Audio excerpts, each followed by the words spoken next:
All right, welcome back to WMAC Now with your host Chuck Stevenson, coming at you with a fight preview. So we're going to Las Vegas, Nevada for UFC 272. We've got a pair of ladies bouts on this card, both of them on the prelims. First up at flyweight, we have Maryna Moroz taking on Mariya Agapova. This fight is really something to look forward to. You know, I made a video on this earlier. There is some genuine bad blood between these two. They have had a war of words and made some serious, even some disturbing accusations against each other. So these two are coming in here and they don't like each other. So that makes for some automatic excitement coming into this one. So let's go ahead and take a look at the Tapology stats here. So the Iron Lady coming in at 10-3. Demon Slayer, I believe that's a new nickname for Agapova, coming in at 10-2. So very similar records, although Moroz has been fighting for a lot longer. Now she is coming off of a win over Maryna Silva. That was almost 2 years ago, whereas Agapova coming on off of a win over Sabina Mazo via choke 4 months ago. So Agapova much more active recently than Moroz. Now Agapova is also the younger fighter, 24 to 30 years for Moroz. So she's got youth on her side. Moroz, slightly taller, 5 feet 7 inches, 170 centimeters to 5 feet 6 inches, 168 centimeters for Agapova. However, the reach is reversed here. 1 inch advantage to Agapova, 68 inches, 173 centimeters to 67 inches, 170 centimeters for Moroz. This is an interesting fight for me. You know, Agapova is one of these fighters that if she can stay consistent and can keep growing, I do see serious potential in her because she has some power in her hands. She has the ability to put things together. She's got decent groundwork. You know, a few more years, I could definitely see her contending for the title. Her biggest problem is her consistency and the fact that, let's be honest here, she's a bit of a head case. When she lost to Shanna Dobson, you know, it was a bit of, you know, she blew her wad in the first round and then just kind of went off the rails for a while after that. And so she has some consistency problems. For Moroz, I mean, I think she's had more canceled fights on her record right now than she does, you know, fights actually fought. So it's a matter of actually getting her in the cage. Striking wise, I think Agapova has more power. Moroz is definitely the cleaner striker on the ground. I'd say they're about even. I mean, Agapova has some submissions, and while Moroz hasn't submitted anybody in, you know, quite a while, she started off with a string of arm bars in the early part of her career. So, I mean, they're both fairly well-rounded, although they definitely both do, I'd say, their best work on the feet. This is just a matter of, you know, who can fight to their game plan best. I mean, Moroz has never been finished, I don't believe. But Agapova certainly has, you know, the power and the strength and the speed early. It's just a matter of, is she going to fight to a smart game plan in this fight? Because out of these two, like I said, this is some bad blood between these two. They're both going to come in here looking to teach the other a lesson. But out of the two of them, Agapova is the far more hot-headed fighter. She might come in here and do a repeat of what happened against Shanna Dobson, where she came out and absolutely dominated the first round but couldn't get the finish, and then came out in the second and just looked absolutely terrible. Whereas Moroz, you know, she is more of the steady, like, you know, like slow and steady wins the race type of fighter. I mean, she has shown a lot of improvement since moving up to 125 from 115. And out of their recent wins, I would say, you know, that Moroz has the better recent wins.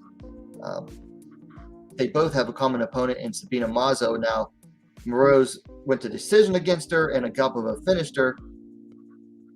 But Moroz also defeated Maria Bueno Silva. And, Bueno Silva, she has maybe not the skills that Agapova has. She has the strength and athleticism that Agapova has. So it's not like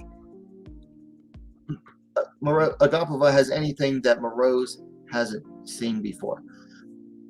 I'm taking Maryna Moroz to win this one. Although this is I think a 50-50 one, because she is coming in off of a long layoff.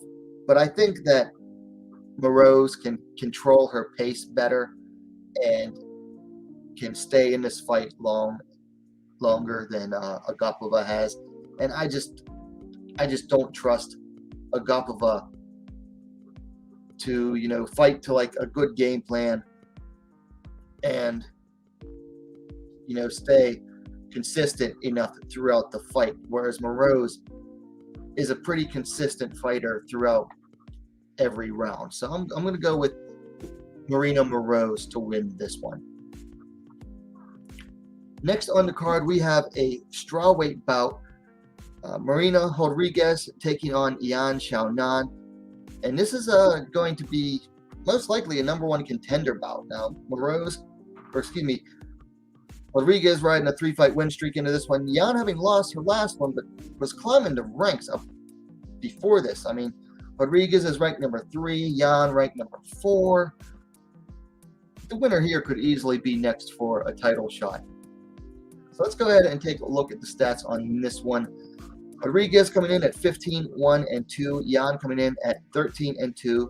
Like I said earlier, Rodriguez coming in on a 3-fight winning streak. Most recently beat Mackenzie Dern by decision 4 months ago. Yan coming in off of a TKO loss to Carla Esparza 8 months ago. And that was the end of something like a 8 or 10-year win streak. Last time before that she had lost was in 2010. So basically a 10-year winning streak there. Rodriguez is the elder of the two, 34-32. So both of these ladies are at a stage where if they're going to compete for a title, they need to get it done and get it done now. Rodriguez a little bit taller, 5 feet 6 inches, 168 centimeters to 5'5", 166 centimeters for Yan. Rodriguez has the reach as well, 65 inches, 165 centimeters to 63 inches, 160 centimeters for Yan. So this is an interesting stylistic matchup. You have Muay Thai versus Sanda. Rodriguez being a Muay Thai style fighter. Yan coming in with the Sanda. She loves to throw those side kicks and throw heavy hands. Very interesting style matchup. Not a whole lot of faith in the ground game of either of these two. Now, I got to give Rodriguez credit. She survived on the ground against Mackenzie Dern, and that's no easy feat. Whereas Yan, she got absolutely taken down and dominated against Esparza in her last bout. Which makes you wonder, if either of these two were to go for a takedown, how would they do on the ground against each other in the defensive role? It's kind of hard to say. I mean, we don't really see these two go for takedowns.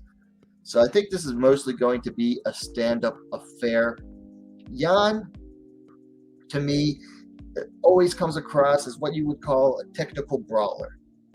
She has the tools. She can put them together sometimes, but she really likes to get in the pocket and just trade. And she's putting things together, but not necessarily a scientific way. She's not really throwing with like a game plan in mind, it seems like. I mean, sometimes she'll stay on the outside and select her shots, but when she gets in the pocket and gets going, she's going almost on instinct. Whereas Rodriguez, a bit of a slow starter compared to Yan, who starts fast. Rodriguez is a slow starter, gets, going more as the fight goes on. Very typical of what you see from Muay Thai stylist fighters in MMA. Just a common thing in Muay Thai, a slow start. Rodriguez really gets going as the fight goes on here. Be interesting to see for me how Yan does against the longer taller Rodriguez. Can she get inside in the pocket? Does she really even want to stay in the pocket too long? Because if Rodriguez gets that clinch going, she can get some knees and some elbows work going in. Whereas Yan, when she's inside in the pocket, not really big on the clinch, but she likes to be in that, that inside boxing range and throw some punches herself. But she also likes being on the outside and, really likes to utilize that side kick a lot. So this is a really interesting stylistic matchup. I'm going to go with Rodriguez to win this one here. And it's because, I trust Rodriguez to stick to, a game plan, to make adjustments as the fight goes on. Yan is a fun, exciting fighter to watch. They both are. It's just that with Yan, like I said, she's a bit of a brawler, technical brawler, but she's a brawler. Whereas Rodriguez is more like a sniper. Like sometimes with her strikes, she's like pinpoint and just throws a strike out there and right through the defense. And Yan isn't so much on the defensive. She's all offense all the time. Rodriguez is more of a methodical type of fighter. So, and I trust that one to get through against a fighter like Yan. So I'm going with Marina Rodriguez to win this bout, and that'll make it 4 in a row for her. It'll be very, very difficult to deny her a title shot after this bout. So those are my thoughts on the ladies' bouts for UFC 272. Let me know your thoughts in the comments down below. If you liked the video, please give it a like. And while you're at it, go ahead and subscribe to WMMA Scene Now, the best, most complete women's mixed martial arts dedicated platform on YouTube. Thanks for watching. We'll see you next time.